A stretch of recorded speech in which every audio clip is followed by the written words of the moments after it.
It's your favorite YouTube dealer. I appreciate you guys for stopping in. We got some new Bugzy Malone today, which is interesting because I just checked out one of his daily duppies the other day, and this man absolutely went crazy. Not a lot of people have watched this, so hopefully you guys will go to my page, check that out. Maybe it'll get pushed in the algorithm. It's just got to find the right audience that wants to see it. But that man cooked. And I just saw that he dropped a new track called Beauty and the Beast too, so I wanted to dive into it. Let's see what this man was doing with this one.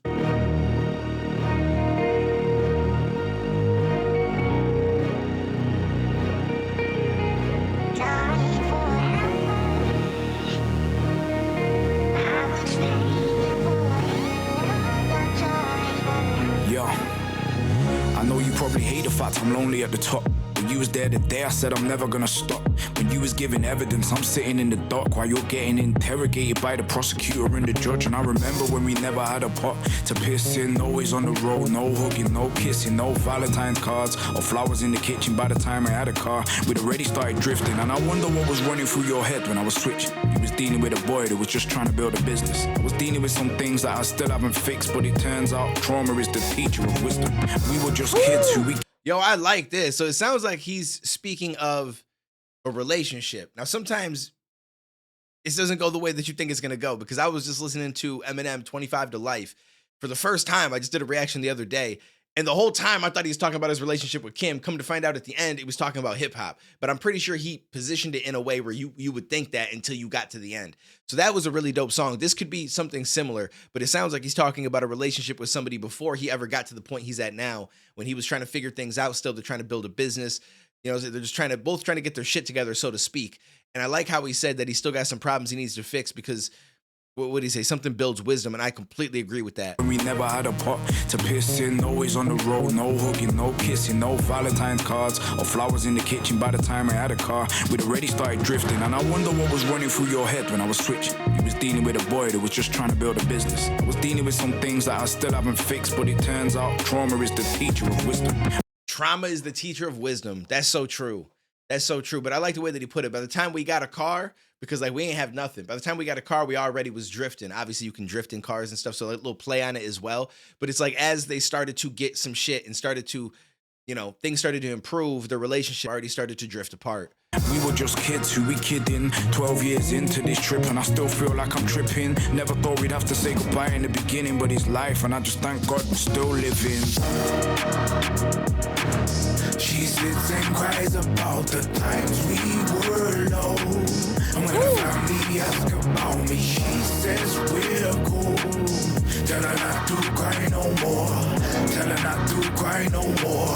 Tell her not to cry no more.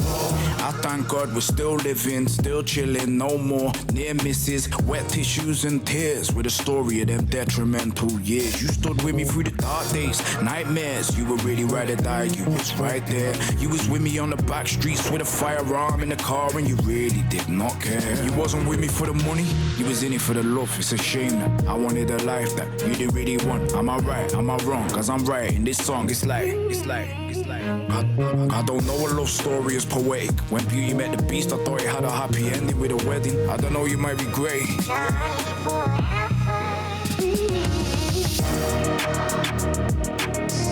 Yo, this is extremely dope. I like this.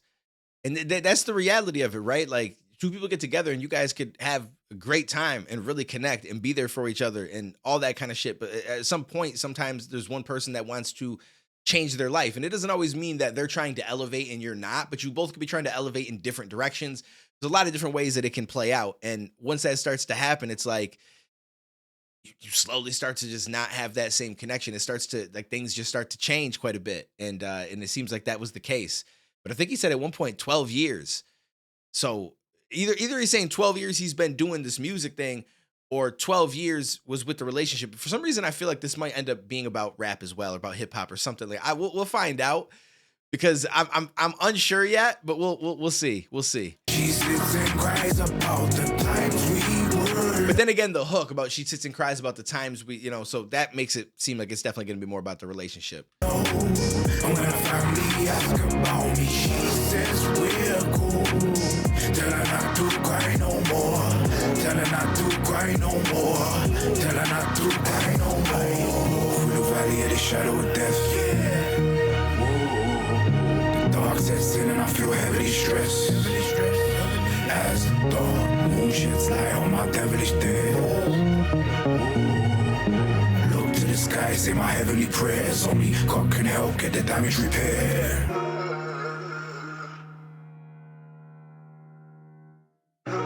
This was dope. I'm gonna have to check out the first one of this, the first version, part one.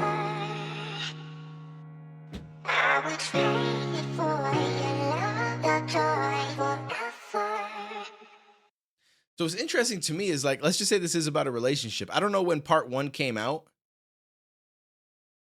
but the fact that he made a part two, depending on how far apart it is and everything like that, it makes, like, still got to be some feelings there, right? Like, obviously, it's still something that's on your mind and shit. And I can understand that, right? When you spend so much time with somebody, this is how I've always looked at relationships. And I feel like a lot of people look at it very differently.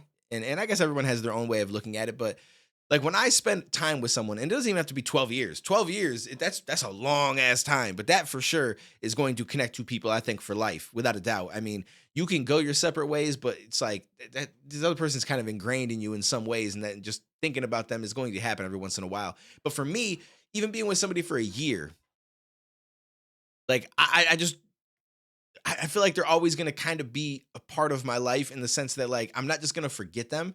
There are people that I guess like in the past, like I've moved on past and I haven't really thought too much about. But there's still people like my very first relationship ever when I was in 11th grade. That was the first time I ever had a relationship. 11th grade. We only dated for 9 months. And to this day, every once in a while, we send each other a message. Like she's got a family, you know, she's doing her thing. Like there's not like, it's not like we're getting at each other like that. Like, yo, let's hang out. Like nothing like that. But it's just more so just kind of checking in, like seeing what's happening, how you doing and stuff like that. And that's just 9 months. Right. And so to me, I've always kind of had this mentality of like, if I can stay connected to the person that I was dating, regardless of us breaking up, I would. And sometimes I get the breakups are not like on the greatest terms. And in those situations, usually it's more likely that you're going to probably go your separate way. But even then, for me, let's just say that they did something where I'm upset about it. Over time, I get over it because it's like I just don't hold grudges. There's no point. Like it's just wasted energy, right? So I'm past it. Like once I don't have those feelings anymore for you like that, and I've had them for someone else, or I'm moving on, or like that stuff doesn't matter to me much anymore. Now, if I think that you're just a horrible person, then yes, I don't want to stay connected to you because I feel like that's going to branch over into your friendships and stuff. But it seems like you're a good friend, all these other, but you just maybe were bad in the relationship or we had a little misstep or something like that. I would be completely fine with having that person still in my life on some level just to discuss things every once in a great while. But the majority of people that I've dated, like, I just think that the mentality for a lot of people is once we're done, we're done. That's it. I'm going to pretend you don't exist. You pretend I don't exist. We go our separate ways and act like this never happened. That's what it seems like to me. And I just think that that's wild, And I think of the last like couple relationships that I had. And one of them was here on YouTube that some of you guys were a part of because she was in live streams with me, all sorts of stuff like that. I was very upset with her at the end of it because I feel like she's kind of was being a liar and some things that she did that wasn't necessarily cool and stuff like that. And so I felt the type of way. And I did kind of put an album out. So I think that that's probably a big part of the reason why that connection ain't never going to be there. But now that I'm past all of that, I just hope that she's doing good. Right. And it's like, I feel like we had a lot of good memories and stuff like that. And so for me, like if she were to message me and be like, oh, hey, just having to be thinking about you, I'd be like, yo, it's so cool. Like, how are you doing? How's everything been? I hope you're good. Is there anything I could do? Like I would, you know what I'm saying? Like I don't have that grudge. It's just, it's not there. I just think of the person that I really did enjoy because in the good times, it wasn't a lie. It wasn't fake. It wasn't like that was legit. We enjoyed each other's company. Our minds connected, our personalities meshed well together, stuff like that. Same with the person that I dated for a little bit after her, who is now in Africa doing, I forget exactly what work she's doing, but she's doing her work there right now. And, she's an amazing person. And I feel like we had a really good time together. We understood each other. We both had really big goals that we wanted to try to go towards, and we gave each other space to do that. But then we get together, talk, encourage each other. Like it was a really cool situation. And I knew that there was a chance that even if we didn't break up prior, that we may have had an issue because at some point she was going to go to Africa and be there for like 3 years. And I mean, I can try to get some balls to fly over there, but I'm too scared. I'm gonna be real with you. I'm scared to death of flying overseas and shit like that. So I probably wouldn't.